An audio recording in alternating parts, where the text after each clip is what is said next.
Okay, once again, see you all and pleasant good day to everybody.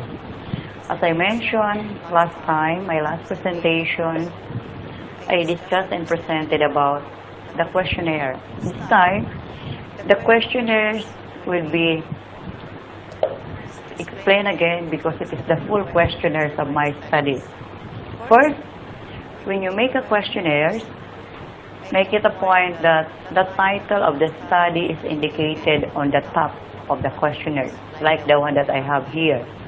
So my studies says that the student's satisfaction on the services of College of Business Administration of the UPHSD, meaning the University of Perpetual Health System Delta, Molino Campus, a basis for improving the student services area for PACO-COA accreditation. Again, when we say about PACO-COA, it is the Philippine Association Commission, the Philippine Association College and Universities Commission on Accreditation. And then you have to write the word questionnaires to start with the part 1. So the part 1, it is also indicated in the statement of the problem. Part 1 is profile of the student, which is the respondent. Says that I mentioned its name, optional, the course and field of specialization, it should be indicated. The gender, they have to select male or female regardless of complicated status. I say the guys and the lesbians, the gays and the lesbians could identify themselves as male and female. The ethnicity should be checked, referring if from what ethnic groups you belong. The religious affiliation should be indicated also here. Then, next is, we have to start with the part 2 this time. So the part 2, satisfaction of the student respondents on the quality of the services provided to them by UPHSD. So, I mentioned about the schools, the university, Perpetual Health System Delta. The question asks, you know, how satisfied you are with a particular service. This field, I mentioned, it should be blackened because they have to fill the boxes as appropriate with a check mark. Kindly use the following scales. So they have to select from this numerical scale. 0 is the lowest and 4 is the highest. Then the qualitative description. When it is 0, it is not applicable. When it is no, it is not satisfied. 2 is moderately satisfied. 3 is satisfied and 4 is very satisfied. That's the maximum. Then following next is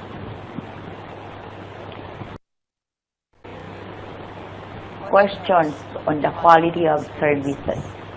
These questions on the quality of services, admission, registration, and orientation.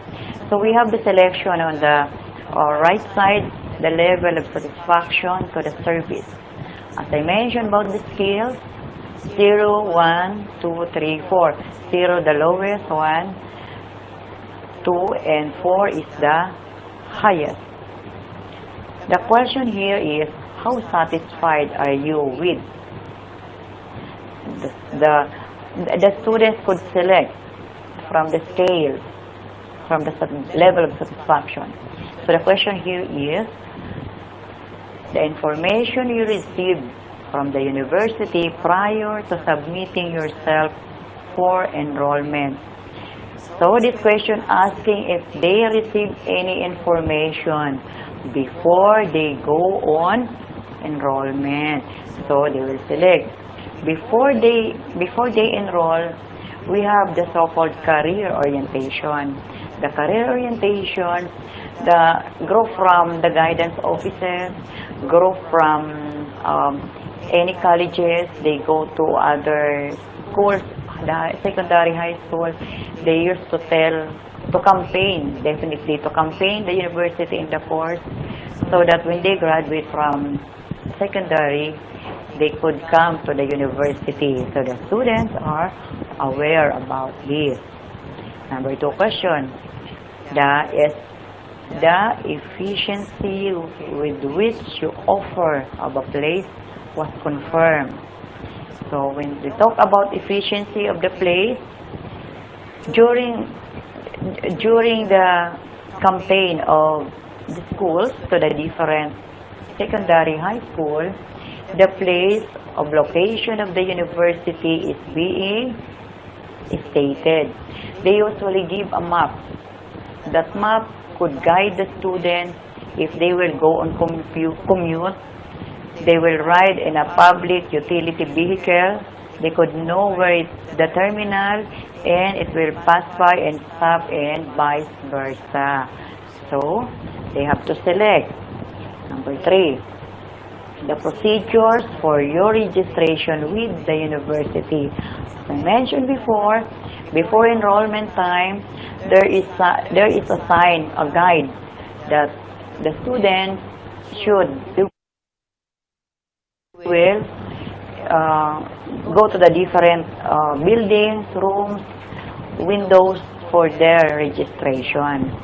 Number 4, the efficiency with which you offer of a place was confirmed. So, as I noticed, I told you before, there are questions that are being asked twice because they are validating the consistency of the answers of the students. If they get bored with that, definitely they will have different answer. But there are students, they used to be consistent on what is their answer. Number 5, the admission procedures of the university. Here, in the admission procedures of the university, they are all aware because it is being needed. So, but still the student will select their level of satisfaction. Number 7 is the procedure for the orientation to students. These procedures are also stated. Number 8, the provisions of information during the orientation period. It is being guided here that they have to know the different information on what is the schedule of orientation.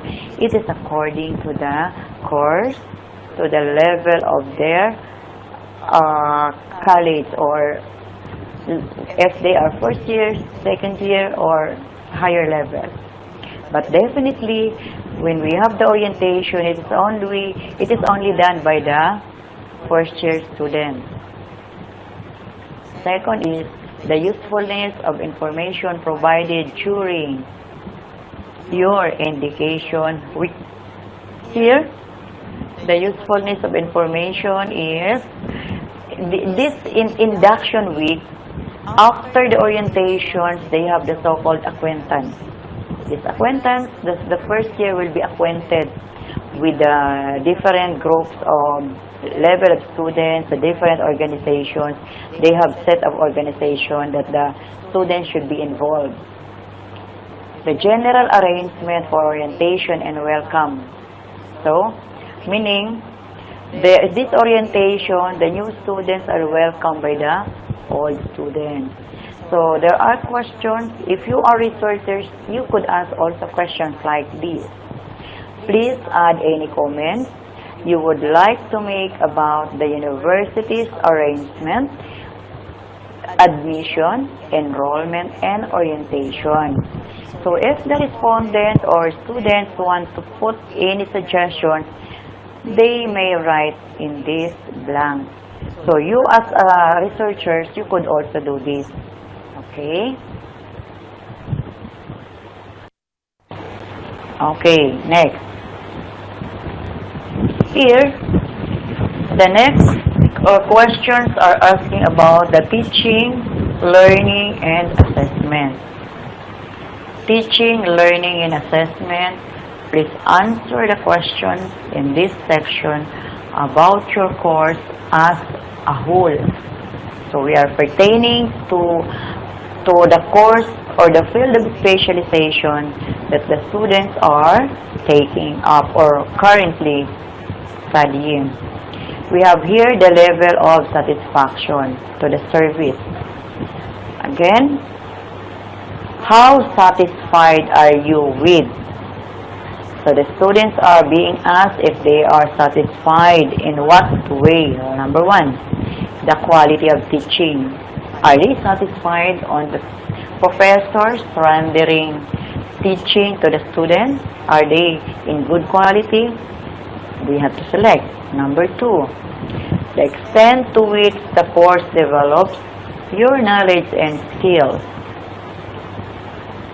What course should develop their knowledge and skills? As I mentioned, that the course is College of Business Administration. They have three majors. In these majors, we have the Marketing Management, the Business Management, and the Human Resource Development Management. So these three courses should develop their knowledge and skills. Inside the classroom, the students are being taught by the professors the way on how they will act, or they have a role playing, they have the case analysis to be solved and to be defended by themselves.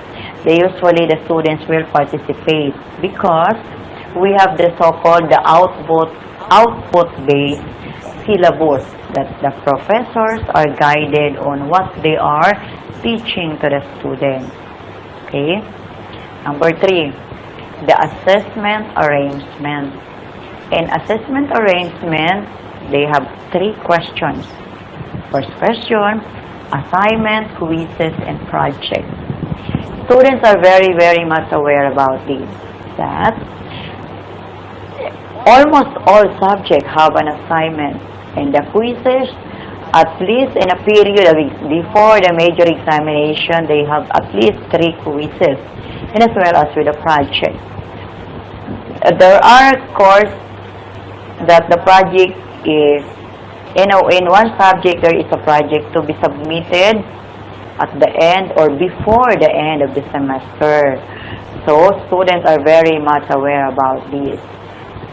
Second, assessment on how would you know the student's knowledge if you will not give exam. This is the so-called major examination.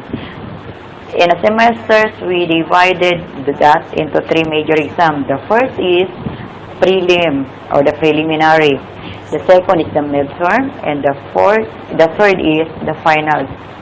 All of these, the students need to undergo examination, because if they could not take this, they might that their grades is become lower, or it might they will be failed in the subject on the certain periodical, because 30% of the grades belong to the major exam, and the remaining 70% belongs to the assignment, quizzes, projects, and recitation as well. The final requirement before, during the start of the semester, all subjects, the professor should tell the students ahead of time that they have the final requirement. And this final requirement, sometimes it is required to submit before the exam time. Okay? So, number 4, the general course organization and management. So, they have to select again. Number 5, the academic support and advice. The academic support and advice you receive from, the dean.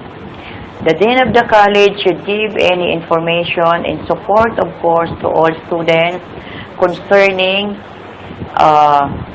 to their course and major of specialization. So the dean is also aware about this. The department head This department head, we have the so-called head of every department, the business department, the language department, the social science department. They have different heads that could look into the needs of the different professors to the subject. The research coordinators, me myself is a research coordinator that I should to look into the research subject, and I am the one who is teaching research also in my students. Okay. Number 5.4, the faculty members. As I said, the faculty members are equipped with their master's degree.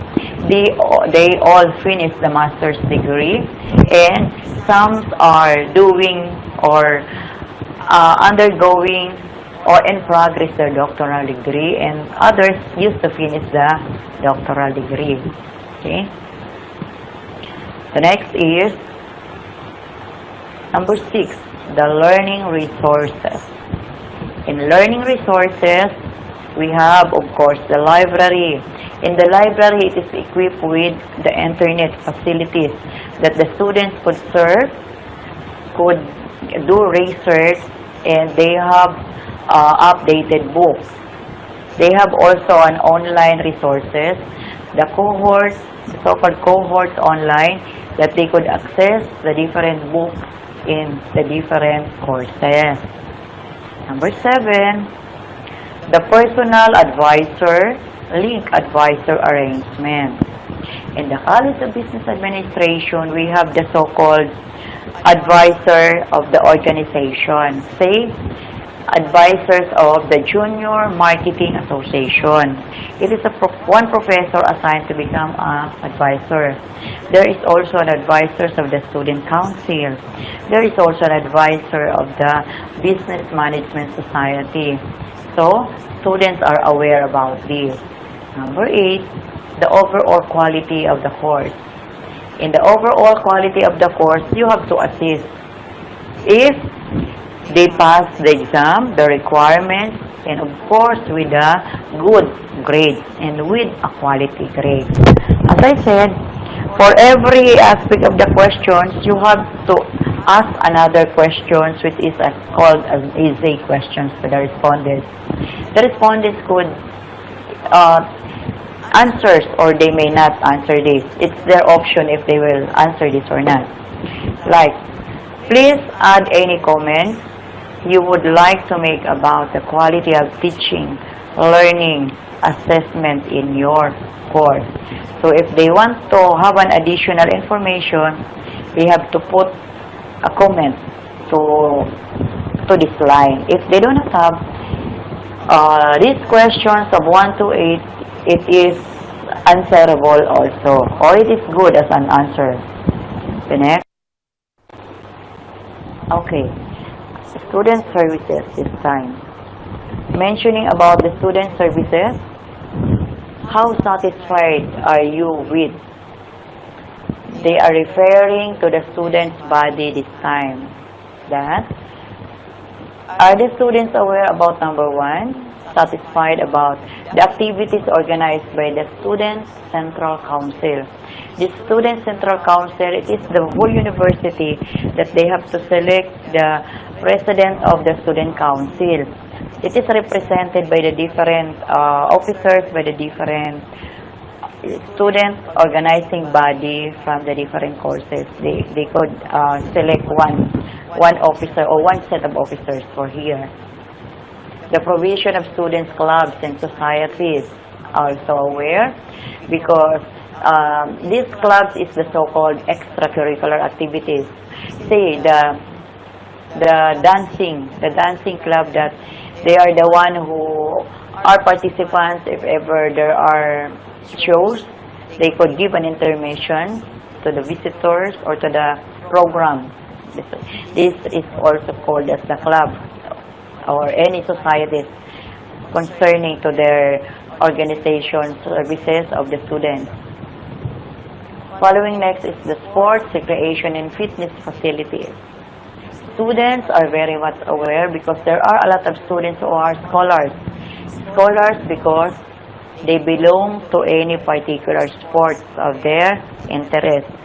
Some are varsity in basketball, some are varsity in volleyball, some are table tennis, some are in swimming.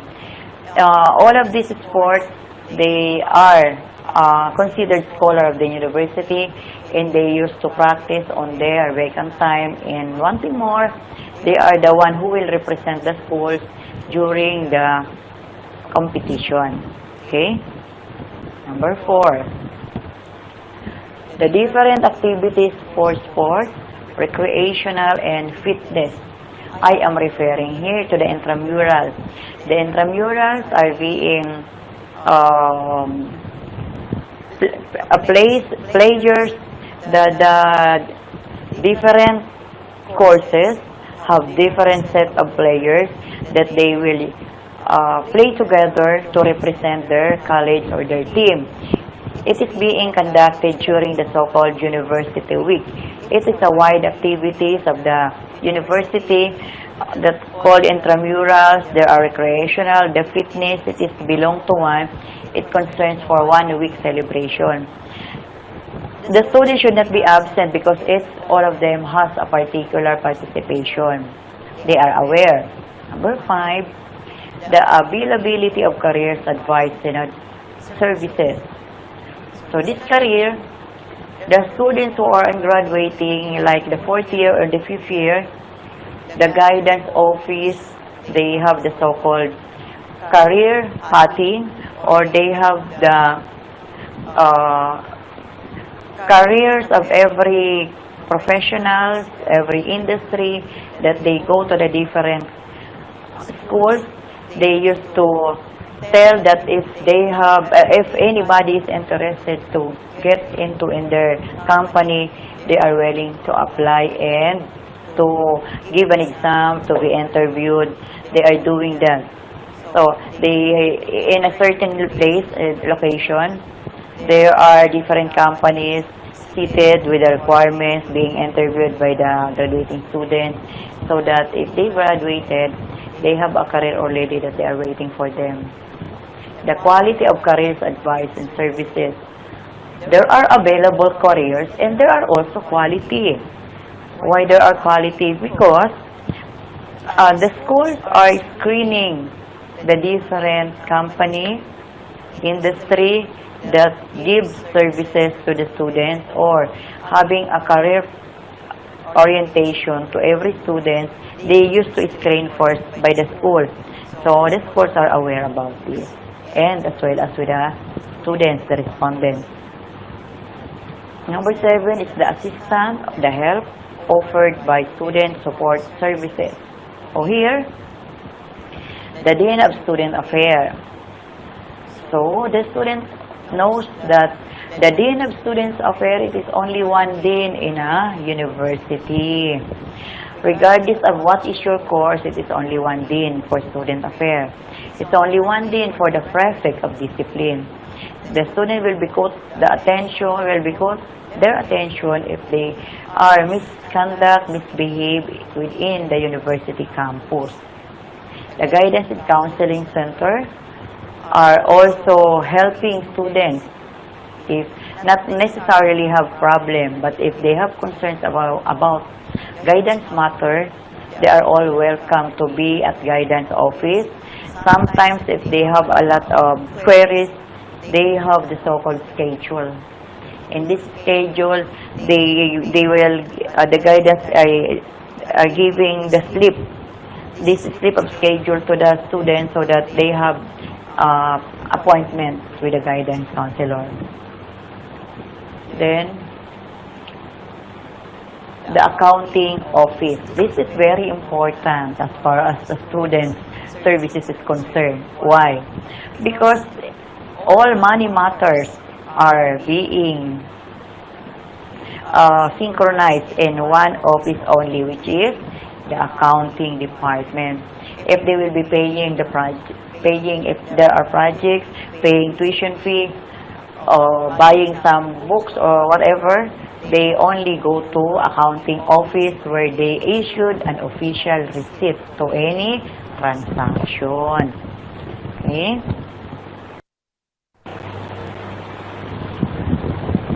Again, for the student services, the continuation, how satisfied are you with 7.5?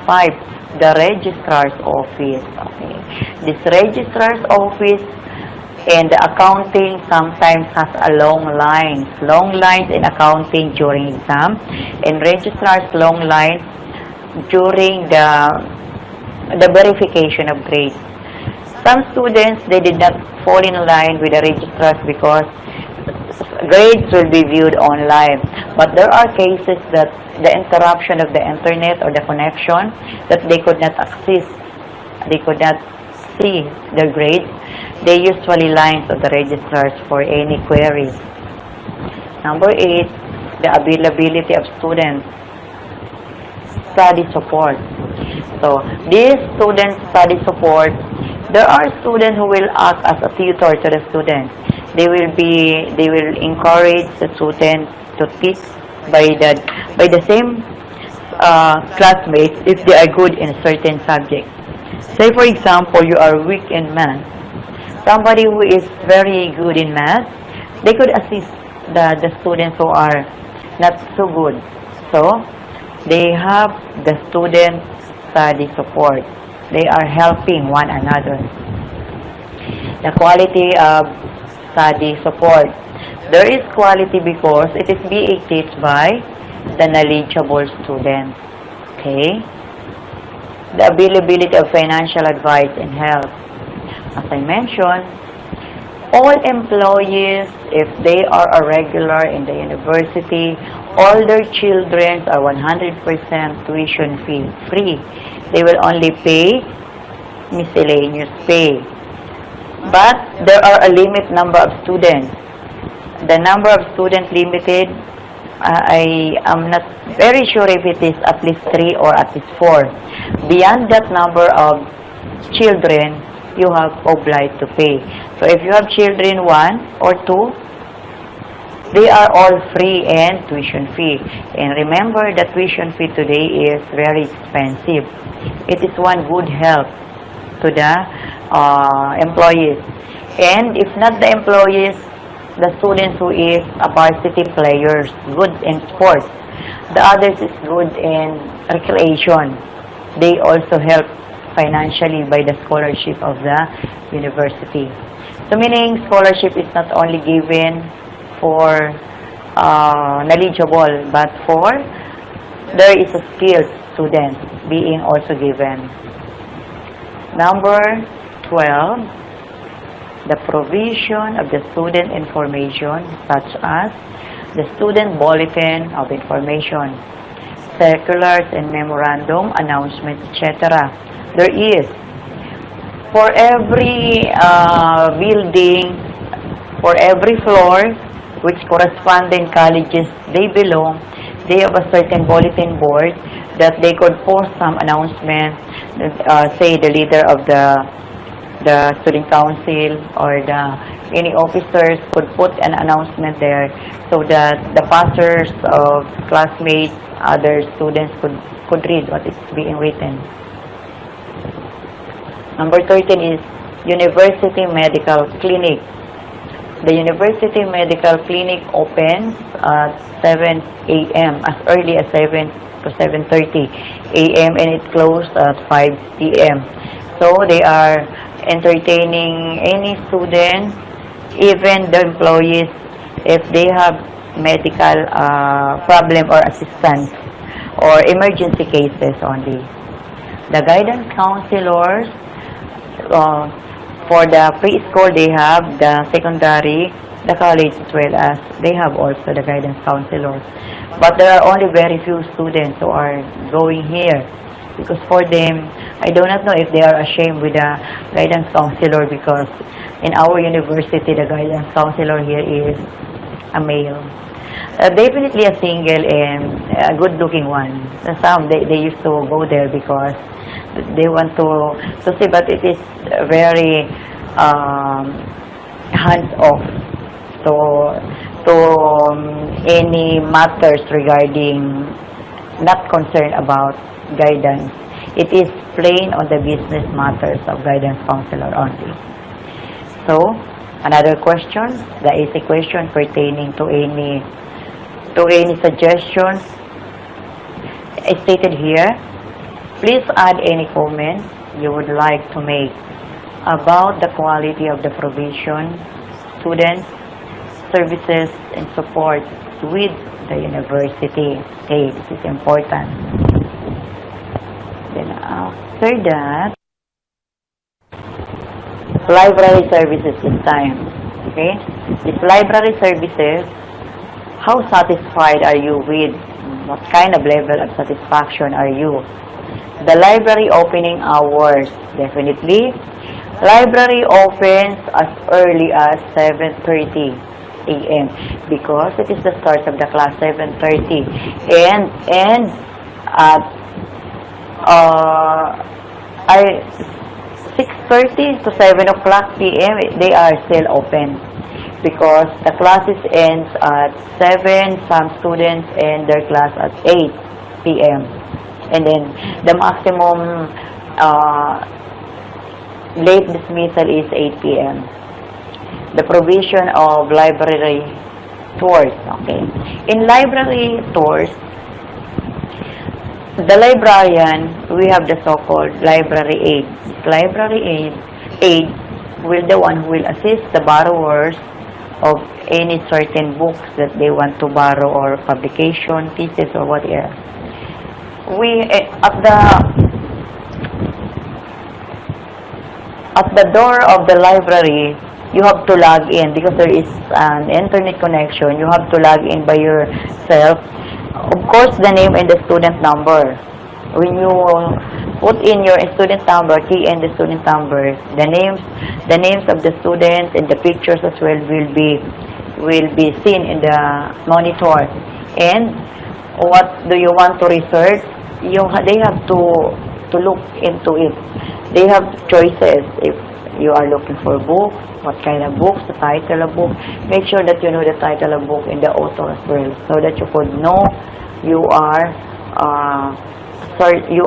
looking for.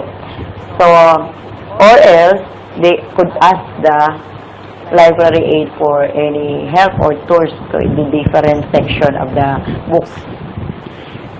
The helpfulness of the library staff, there is.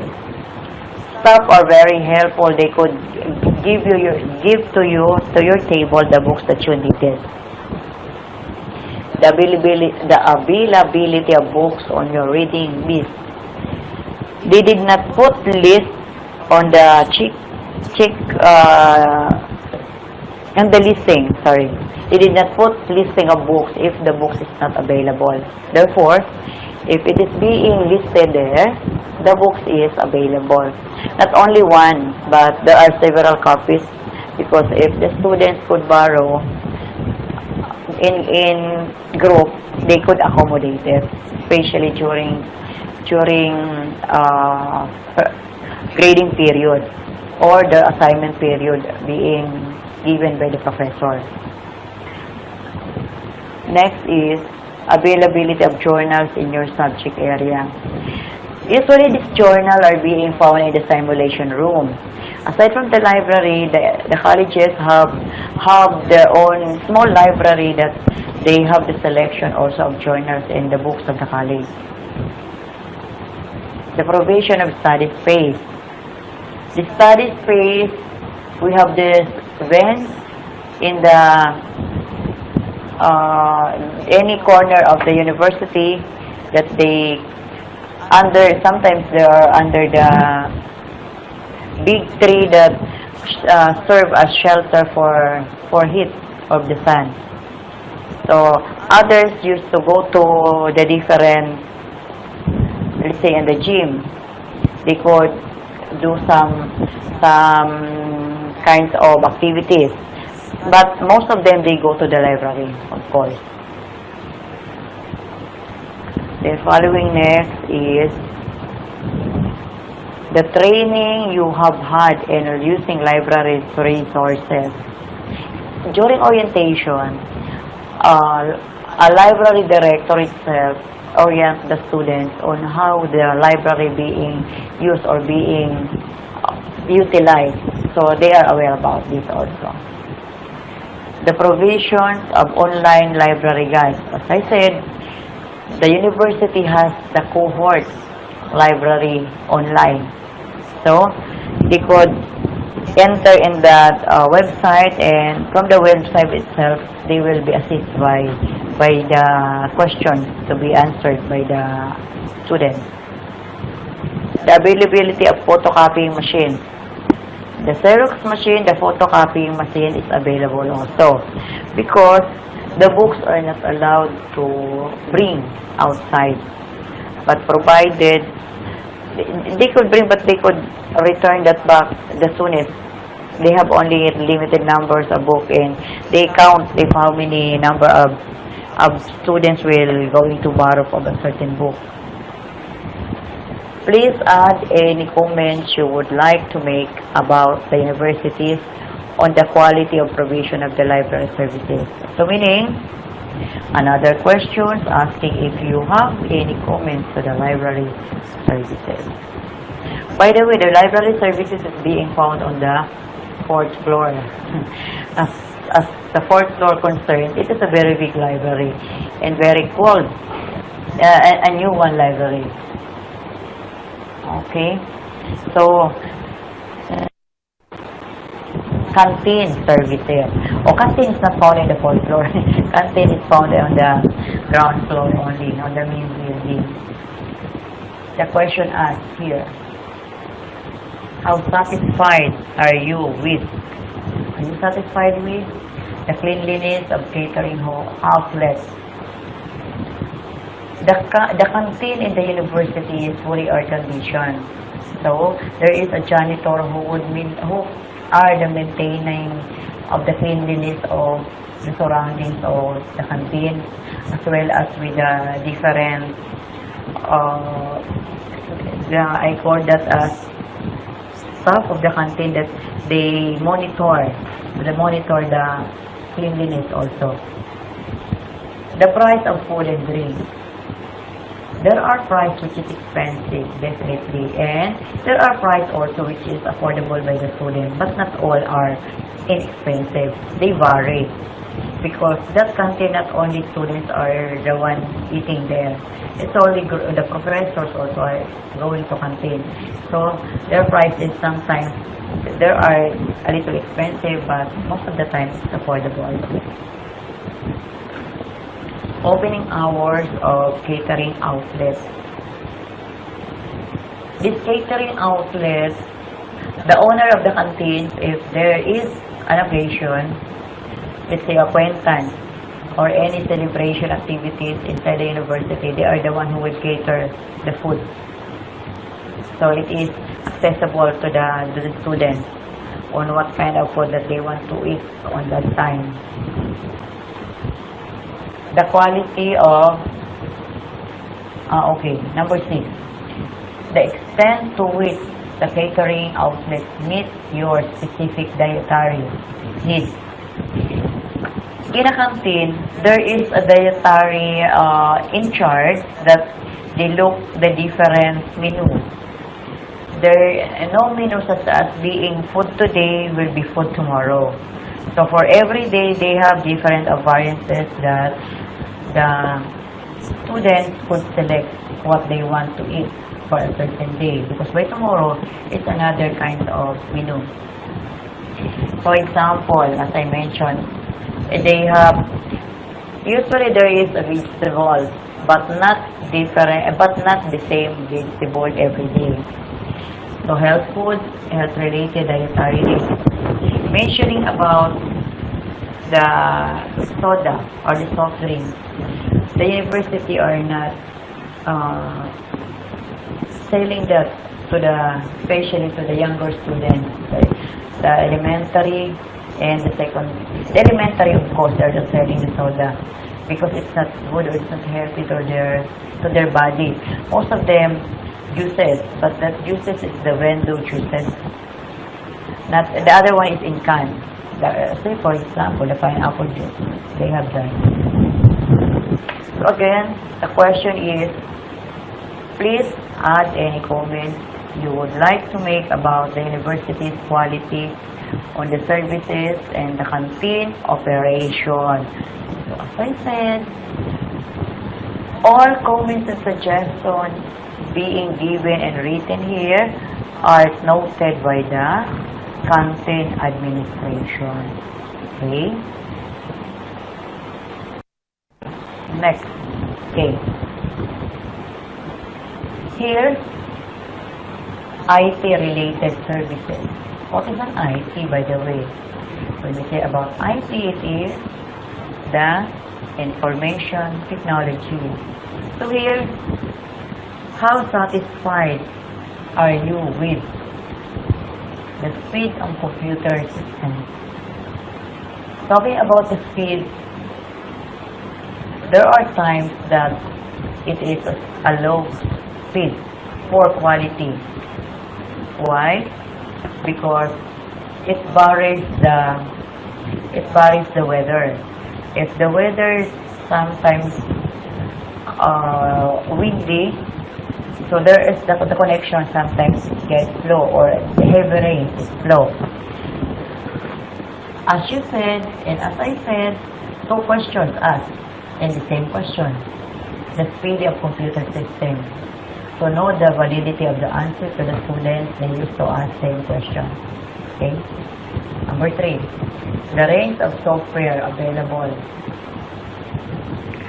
The softwares available, we have the different softwares. We have the computer subject by the different, not necessarily all courses have computer subject.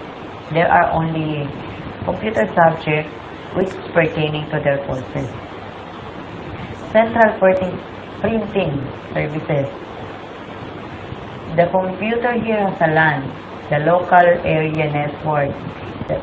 There is only one printer serve as a server. What you call print your documents rather.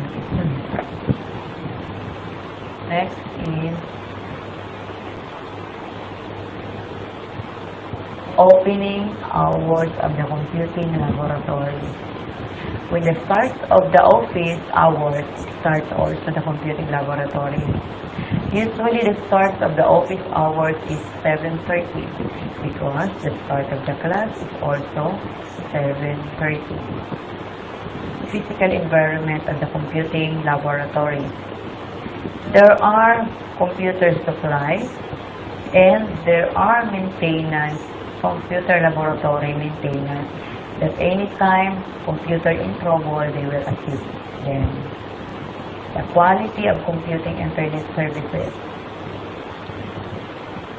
As I said, there comes a time that it is very fast connection, but there are times that the slow connection, or there is, it varies the weather, of course. Number 8, the staff or personnel in charge of the computing internet services. There is in charge. There is the so-called IT coordinator, and the IT coordinator has an IT staff that they will look into it. Information services website. We have the website of the university known by the students, and they could access at any time. The Central University Information page. Yes, they have. All of the questions I myself aware, but the students, again, all answers given by the student, it is not beyond the control of the researcher. It varies. So if you will be the researcher, you would take into consideration that sometimes they will make another answers. Again, to validate, to ask further questions, please add any comments you would like to make about the university's quality on the services and the canteen operation. Okay?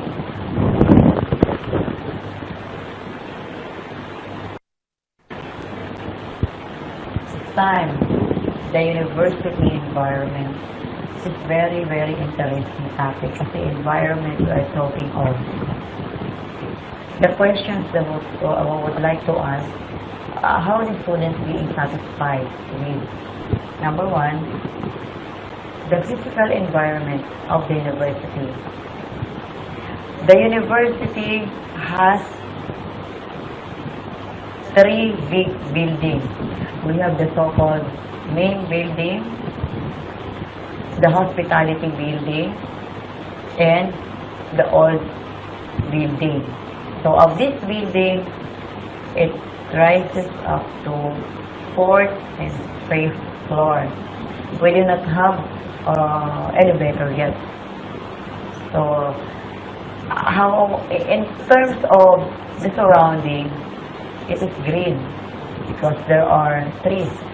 That's no dirt being seen in the surrounding. Number 2, maintenance and cleanliness of restrooms and washroom facilities. There is a janitor who would assign in the restroom only.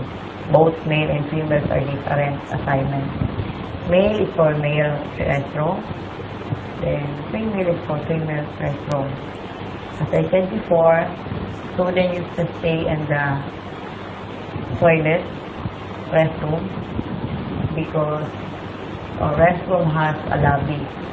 There is a sofa that they could set, they could take a seat, and then the other one is an air condition that they could take a rest. Some students used to study there.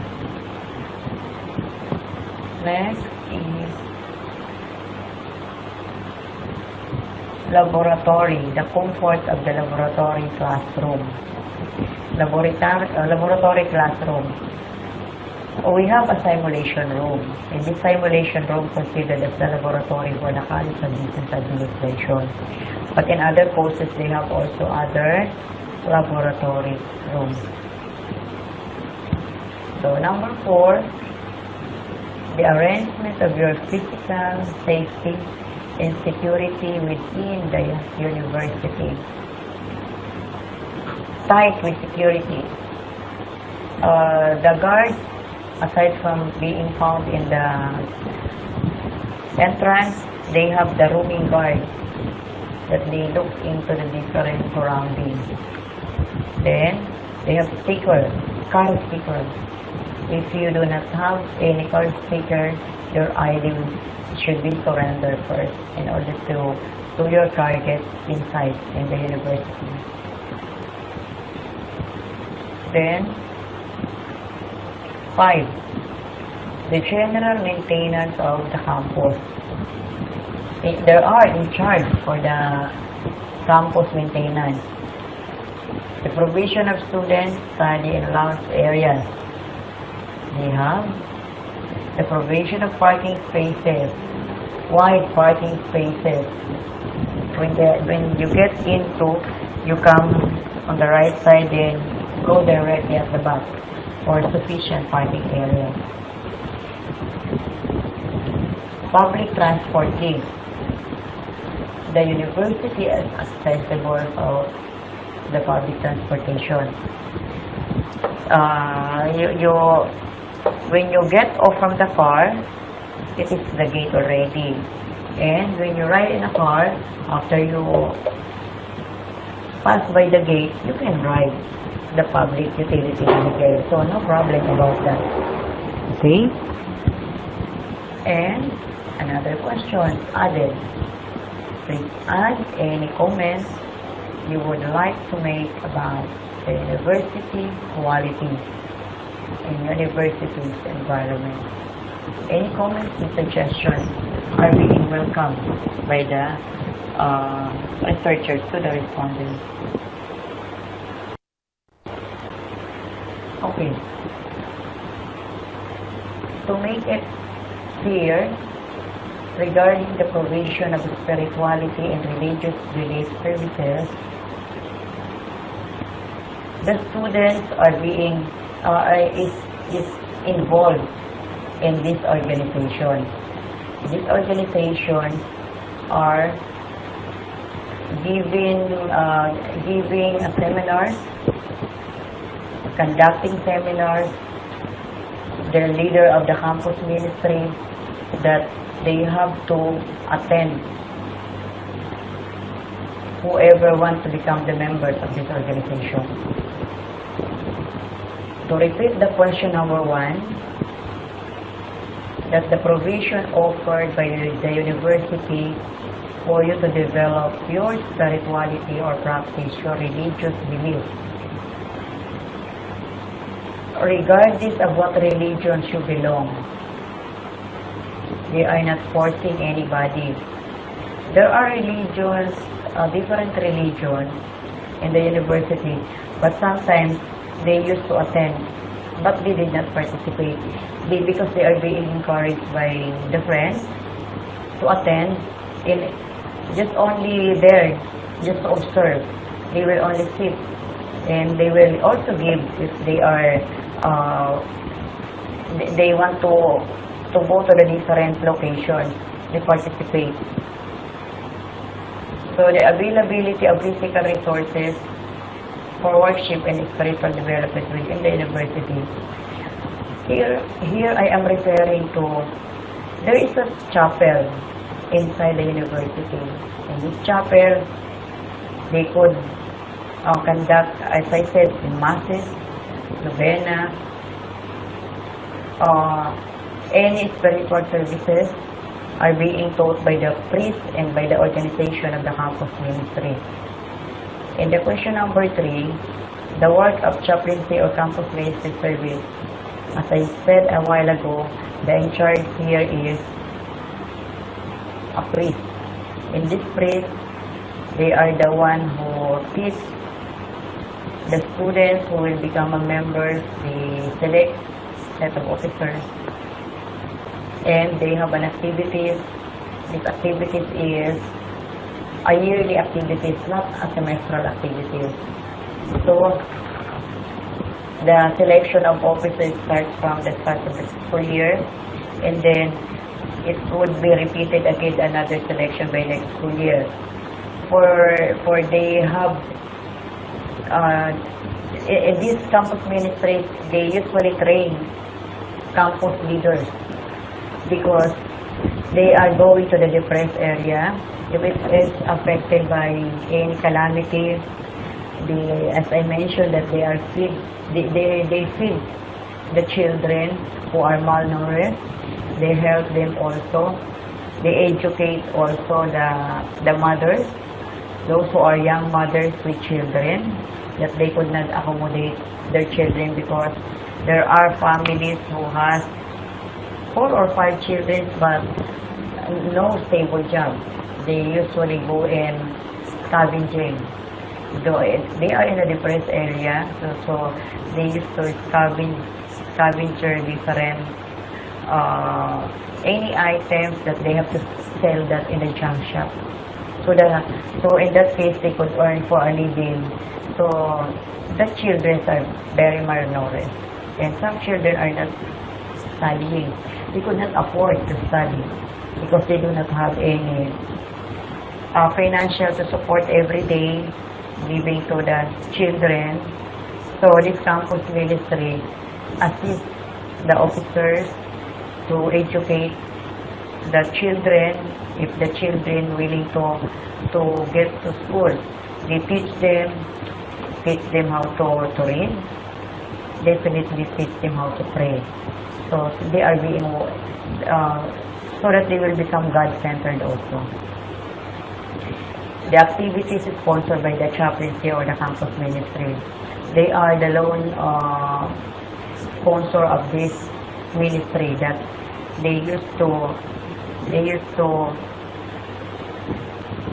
give other, aside from the activities that they are doing, they go to the different areas, not only to one slum area, but a different slum area, or the so-called, they have to adopt a certain barangay. So I rather say adopted barangay, that they are teaching any relevant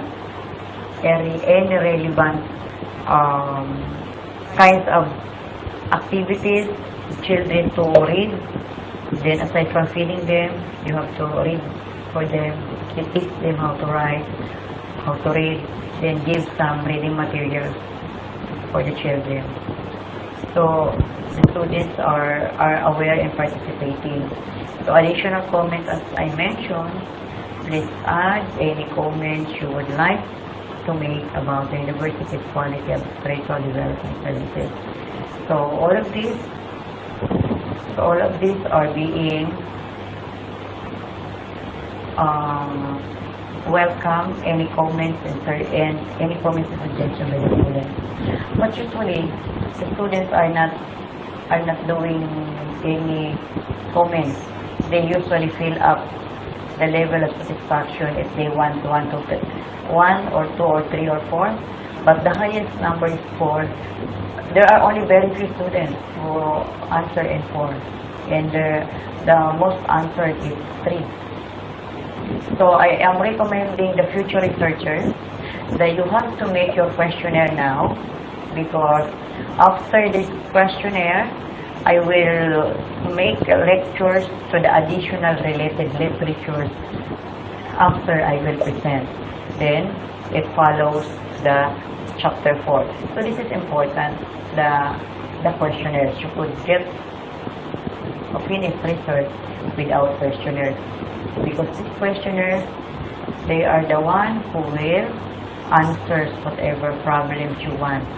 So in this case, I will be seeing you next presentation in my next topic. Okay?